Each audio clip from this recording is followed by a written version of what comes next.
Hello, welcome back to Mathey Talks. I'm Matt Frawley, your host, and today I'm very excited to be talking with Pulin, the Executive Director of Career Services. So thanks so much for joining us today. Thanks for having me. So who are you? How did you end up in this position? Well, I have had a career both in the private sector and now for quite some time in education. I did my undergraduate degree in economics, not here, but at a school mainly known for its football in New Haven, Connecticut.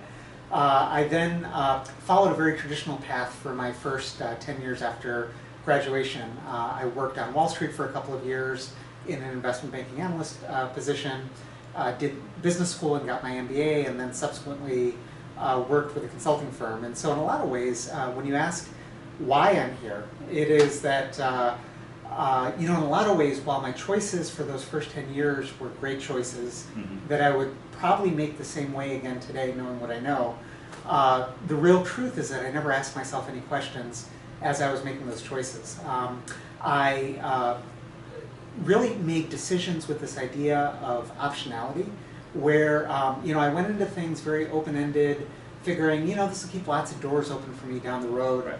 And in the process, I never really engaged in that process of thoughtful self-exploration until I was pretty far into my career. And so, in a lot of ways, my personal mission in the work that I'm doing may not be to influence people's choices as much as to get them to ask questions, right, challenge assumptions, and be critical in how they think about the choices that they're making in their life. And now, when you started that process, were there any resources for you, or was it just you kind of had to figure out for yourself? Well, so remember that this was a long time ago. A long time ago. And, I think the career services model at my university, which I think has been very similar to the models at many universities, right, hadn't changed very much in 20 or 30 years. And, you almost imagine that we are going through a generational shift where, the old style model would have been to join a company, build your resume, and right, steadily climb the ladder. Right. And for today's generation of students, it's completely different.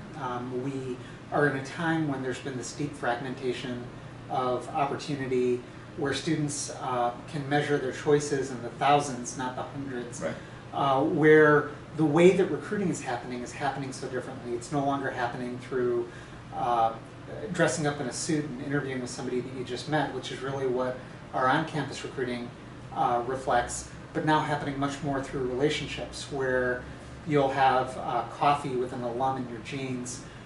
It'll be a self-exploration discussion, but you'll connect with that person, and then that person will introduce you to a few of their friends, and your network of connections grows organically until finally you connect with someone that you want to work with, right, and that's where opportunity comes from. So in a lot of ways, what a modern career center has to be is something that adapts to how job searches are really happening today. Right. And our target audience now is very different, and our theory of change is very different. Right. So, but I was thinking back to your own experience. Was it because you made a fairly radical jump out of the private sector, and I think you went into was that when you went to Stanford business school? Yeah. So that was hard. I imagine. The trigger for me was that one of my clients when I was in consulting was this wonderful nonprofit that I'm still on the national board of, called Positive Coaching Alliance. And they are changing the win-at-all-cost culture within youth sports and trying to view, just as here at Princeton we view education through athletics, what PCA is trying to do is help youth sports, Little League and Pop Warner football and AYSO soccer come alive as a place where kids can learn, and also where they feel that they want to engage over a long period of time.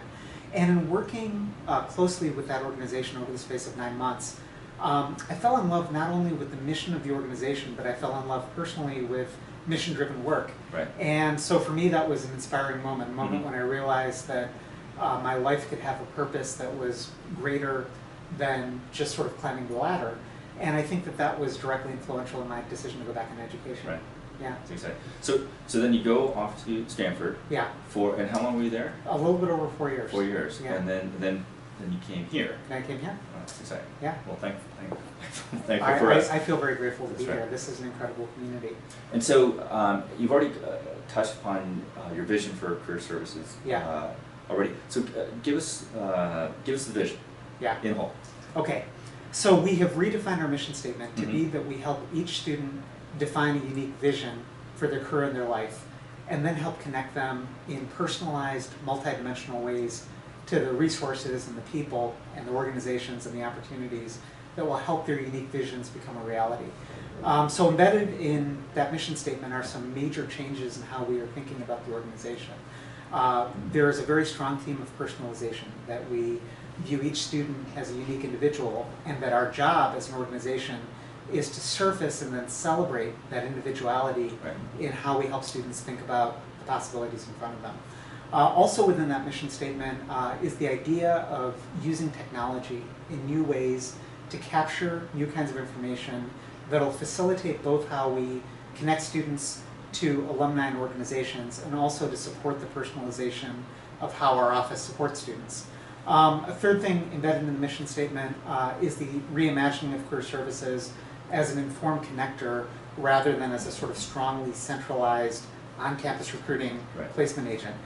So we are focusing on 4 primary strategic focus areas. The first is that we are building out very quickly our Career and Life Vision program to be a multidimensional program. The Career and Life Vision workshop, which we're teaching frequently on campus throughout the fall, and we're actually going to also offer a special one here just for Mathey students, is one that hundreds of students have taken part in. We just taught it this last week, and we had 90 seniors come. We are going to turn Career and Life Vision and the content around it into the center of gravity for the thoughtful exploration of what meaningful work means to me individually. Our second area of strategic focus is to reimagine the way that we connect students with alumni.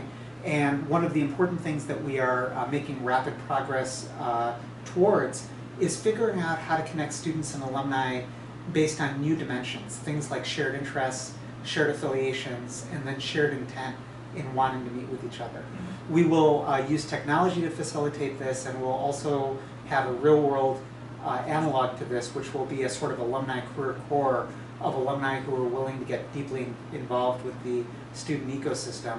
And then we're going to have new types of events. We're reimagining the whole model of the job fair. We're going to be having a major event happening this Friday in the courtyard underneath Blair Arch called the Hire Tigers Meetup, that is going to bring 75 companies that we have proactively selected, more than 50 alumni back. It's going to be a mix of informal networking, good food, some really provocative panel topics, and a way to have meaningful conversations with the alumni that we're really excited about. We're going to follow that up throughout the rest of the year with smaller theme-based events, building off the success of an event that we did in the spring called Careers in Hollywood, Script to Screen. And then the third thing we're going to do is we're going to just start the process of generating a much bigger universe of jobs and internships that are more reflective of the diverse interests of our students. To figure out, you're talking now about going after a much more fragmented universe of organizations. Often these will be smaller organizations, ones that don't have these big traditional recruiting operations. We're going to try to figure out which organizations to go after by using student interests and preferences to guide us as they're evolving. So we're going to capture evolving student interest and preference information that students will supply to us via an online student profile, and then use that to use our platform to reach out and build relationships with the organizations and the people that our students most want to meet. And then bring those back to students in personalized ways where we can use this profile information to provide students with deeply personalized market intelligence, job leads, connections to alumni, and not have to sort of mass broadcast the way that we have historically some of the larger opportunities. So we're excited about that. And then the last thing is that we're working in partnership with the students to design a student experience around career services that will be really just reflective of how great Princeton is with its student alumni connections. And so, our student university connections. So a lot of what we're thinking about is how can we make parts of our experience really come alive. We have convened 2 new advisory councils, one that is composed of undergraduate students, one that's composed of graduate students, who are giving us just wonderful ideas. A lot of stuff has already happened from their input. We have, for example, moved off of Tiger Tracks, our old job board platform, into a new Hire Tigers platform that has much greater functionality, that was started in a discussion that we had with our advisory council on how we could make the job board function better, how we could enable searches better, how we could start to help people to get access to things on their phones, things like that. Right. And then we have taken sensible, quick steps. We've made our interview rooms available to students to use as private study rooms during the exam period. That worked so well that now what we're going to do is open them up on a regular basis for students to be able to reserve and have private spots on campus that they can go to. We're kind of thinking, how can we create a student experience that's covered in butter and then melted cheese all over it, and then maybe with whipped cream on top. And so we're looking to have the dialogue with the students. But another piece of this is that we want to be deeply present in the lives of the students. Right. All of you know that I'm a fellow in Mathey, and so I'll be eating in the dining halls all the time, both myself and then with my family. And we really invite anyone who wants to join us whenever they feel like it. Our goal is to be really involved in the life of the college and really active with students and things that can be fun things that we can do together. I'm having the chance to get involved with different student initiatives, different student committees. I've obviously gotten very involved with different elements of campus life, and I'm really looking forward to where that will go, because that's why I'm here. I chose Princeton because this is a place that celebrates the student and the student experience, and I'm excited to be part of that. Well, you know what, I mentioned this before, what gets me excited about your presence and leadership here on campus is that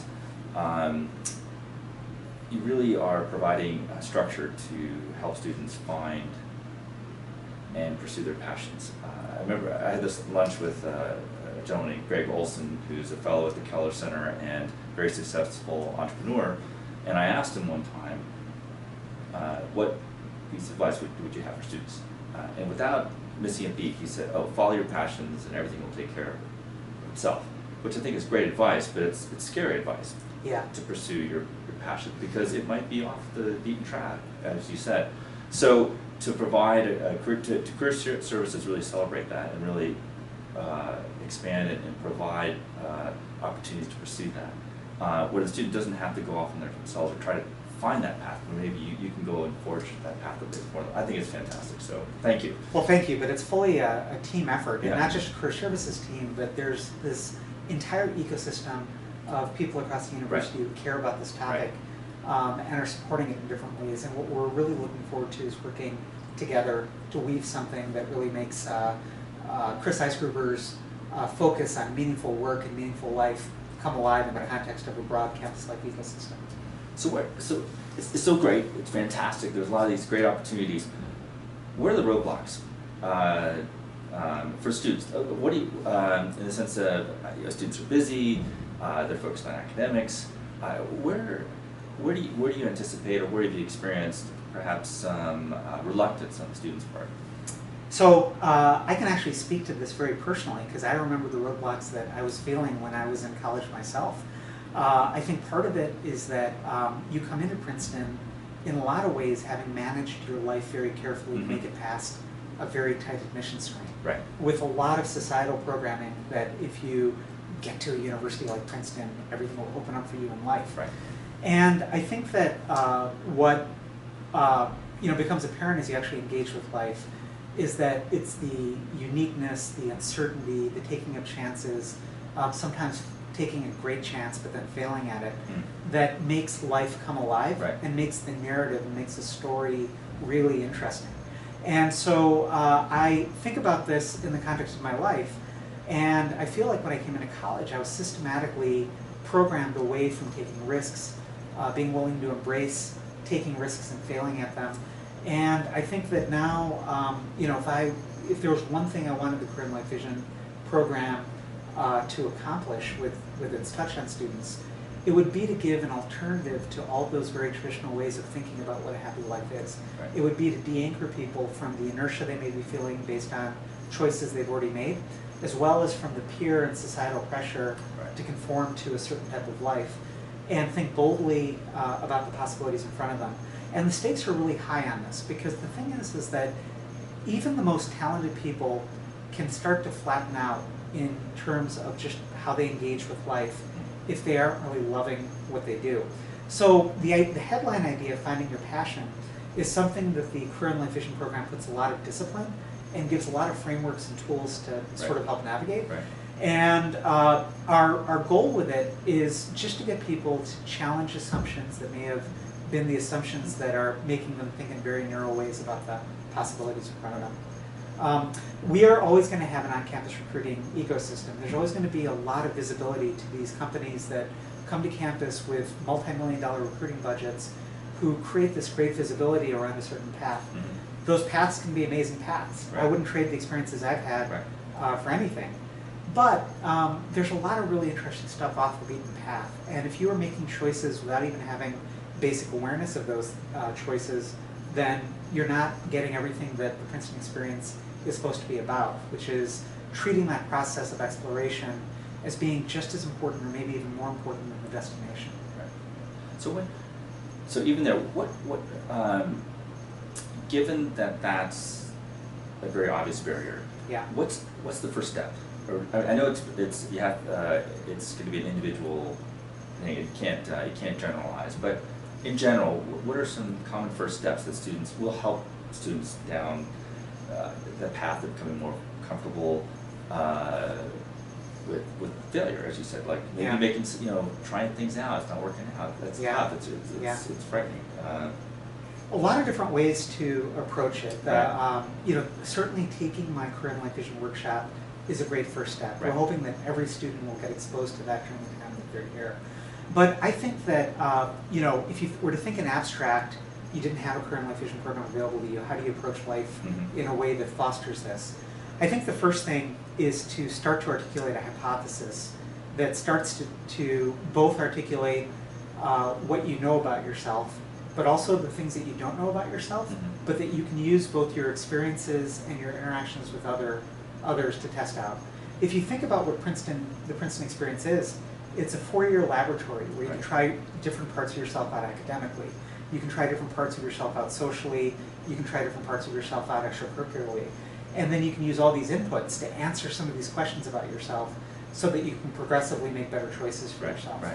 I think a second thing that is a common part of the exploration process is to assemble people around you as a support structure and almost like a personal board of directors, people who can be thought partners to you, who can be sponsors and enablers for you, and people who can kind of challenge you to question things about yourself that may seem like the Holy Grail, but that might actually be subject to some negotiation.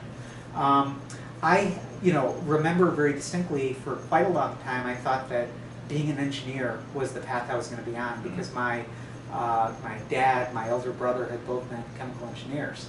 I then re-anchored on medicine for a while. Freshman organic chemistry beat that out of me, and so I sort of found my way to economics and then to the life that I had through the presence of incredible mentors, including, I remember in my undergraduate experience, I took a seminar with a Nobel Prize winner in economics. There were 12 of us in the class, and he had lunch with us every week before class. And I just remember how influential he was in helping me to think about what the possibilities were of a life in economics. Those types of people are here at Princeton, and there are many of us who have self-selected into Princeton because what we care about is being around students and having that interaction. So, one of the things that I had to kind of find my courage for early when I was kind of a freshman, but then I realized there was so much opportunity for as I progressed, is asking faculty members or staff members out to breakfast, out to lunch, out to dinner, and realizing that that's something we're all really open to. And so that's really a great thing. Cool. All right, so I'm a student, I'm sold.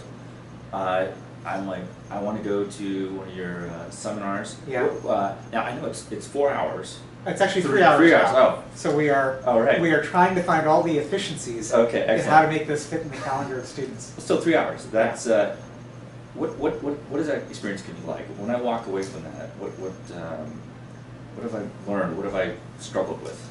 You will come out of the workshop having been exposed to concepts and frameworks that will both re-anchor and reframe a lot of the major decisions that you'll face in life, and that will also give you a toolkit that you can start leveraging systematically, not just while you're here at Princeton, but for the rest of your life. You'll also get this kind of really powerful set of introspective and also small group activities that will allow you to test out different parts of learning more about yourself in the context of using both the creative side of your brain and also the analytical side of your brain, doing some of it kind of by looking inwards, but then doing a lot of it by experimenting with using your classmates as thought partners and as that personal board of directors. So in a lot of ways, what the 3-hour workshop does is frame and tee up a process that can actually serve you for the rest of your life. We believe strongly will become the DNA of what our organization turns into. So right now it's a workshop, but this is going to be the source of everything we do with students over time. We're going to try to guide all of our conversations with students away from the what and back to the why, so that the what follows logically from the why. And that's going to be, I hope, our identity and our long-term legacy on the lives of our students. When we kind of talk to students again 10 years after they've left Princeton, we'll be very interested to kind of see, well, you know, how happy are you on the path that you took, and what role did your did your Princeton experience broadly and your interaction with career services have in influencing that path? So we have these workshops, and as you mentioned, we're filming Wednesday the 17th. This will be on the website tomorrow, the 18th. And then the 19th, there's another exciting event, which is Hire Tigers Meetup. Hire Tigers Meetup, Right. Can you explain what's going on with that? So you can kind of imagine that for a long time, our entire industry has been based on this idea of job fairs. Gymnasiums lined with booths of companies. These sort of company representatives making a 2 or 3 minute sales pitch about why you should want to work at their company, and students trying to get their names on lists to show that they actually stopped by the booth, or handing over resumes. We decided last spring, when the Careers in Hollywood Script to Screen event worked so well, we wanted to basically, in a wholesale manner, move away from the job fair model this year and start to reimagine what we could put in its place. So Friday, the Hire Tigers Meetup is the first time when we're going to be trying out a number of different ideas on what a sort of career meetup can be. We have proactively selected more than 75 companies and more than 55 alumni representing those companies to come and spend that day on campus. It'll be happening from 11 a.m. to 3 p.m. in the Blair Arch courtyard right outside of 36 University Place. There's going to be good food. There's going to be very informal interaction. We're encouraging students to mingle with each other and with alumni. We're going to take away the whole idea of the booth. We're going to encourage people to have meaningful conversations with each other with no handing over of resumes and no handing over of company collateral material. And I think, I don't want to cut you off, but I think you even said it's not something you should get dressed up for. That's right. That's right. And we're going to have panels on really provocative topics, things like, does the major I choose really influence the career opportunities that are available to me? What would happen if, are there jobs within companies that are different from what you would think would be in those companies? We've picked these really fun topics to get alumni perspectives on. And our hope is not so much that students will walk away from the event having jobs in hand, but rather that they have meaningful interaction with our alumni base in a way where we hope those conversations will then continue long after the event. We'll be following this up then later this year with a number of smaller events that are focused on themes, once again very focused on kind of creating student-alumni interaction with informality and the opportunity for meaningful conversations to happen. And then we're going to have a big internship-focused event happening in the winter or early spring. Career Services is at a really interesting transition point because we're trying a lot of new things out simultaneously, and we're kind of trying to figure out how will all of this fit together, how will all of it work. But with our overall organization, we're going for a full-scale reinvention, reimagining of what the possibilities can be. The really, if I was to think about it, 2 things that are going to be really critical to that, I guess the first is that we are all about the students now. So we are looking for students to find us, get us involved with things that you're working on. With me being a fellow here in Mathey, I really want Mathey students to organize and invite me out here for lunches and for dinners. Invite me to just have chalk talks maybe on topics that are of interest, and make it all happen informally in ways that fit kind of your schedules and your goals. And then more broadly, we want students to come to us with all of their ideas. The things that we could help get unstuck, the things that we can make happen. We're in this next year going for a lot of quick wins while we're putting in the long-term resourcing that will help us to accomplish the more ambitious goals. And then in subsequent years, we're going to be swinging for the fences and going after some really big ideas. Well, in a way, you're walking the talk in the sense that you're willing to try things out. Some of them might not work out, but at least you gave it a shot, and you're adapting and really getting involved in student lives. I think it's fantastic. So. We would rather go for ambitious things, have 80% of them work out and 20% completely fail, than take the safe road and go for 100% success with everything we do. So we're now thinking of ourselves in career services like we're an entrepreneurial startup, and that's a really exciting environment for all of us to be working in. That's fantastic. Well, about at the end of the time, so I really do appreciate you taking time out of your busy schedule to come talk to us today. My pleasure. So. I really look forward to getting to know everyone in Mathey over this next year. And it goes beyond Mathey, so fantastic. Get to know Pulin and career services. Great. Pulin Sanghvi, Executive Director of Career Services. Thank you so much. Thank you. All right.